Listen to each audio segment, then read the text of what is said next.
Menteri Keuangan Sri Mulyani Indrawati merombak jajaran eselon I kementeriannya dengan menempatkan ada 6 pejabat ke posisi baru.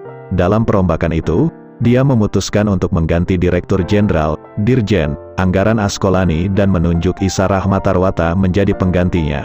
Isa sebelumnya merupakan Dirjen Kekayaan Negara. Kedua, Askolani ditunjuk Sri Mulyani menjadi Direktur Jenderal Bea dan Cukai menggantikan Heru Pambudi. Ketiga, Heru Pambudi yang sebelumnya menempati posisi Dirjen Bea dan Cukai dioper menjadi Sekretaris Jenderal Kementerian Keuangan menggantikan Hadianto.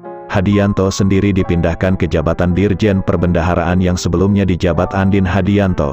Kelima, Rional Silaban ditunjuk sebagai Dirjen Kekayaan Negara dari sebelumnya Badan Pendidikan dan Pelatihan Keuangan. Posisi yang ditinggalkannya Rional tersebut ditempati Andin Hadianto.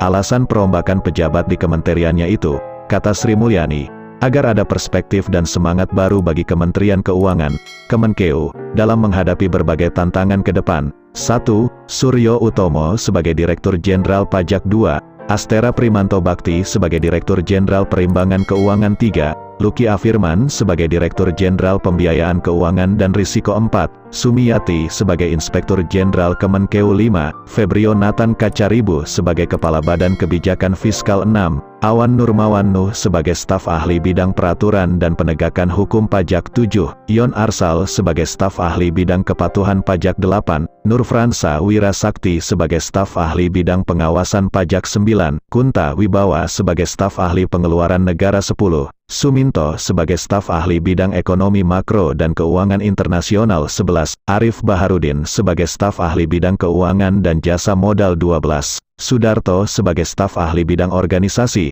Birokrasi dan Teknologi Informasi.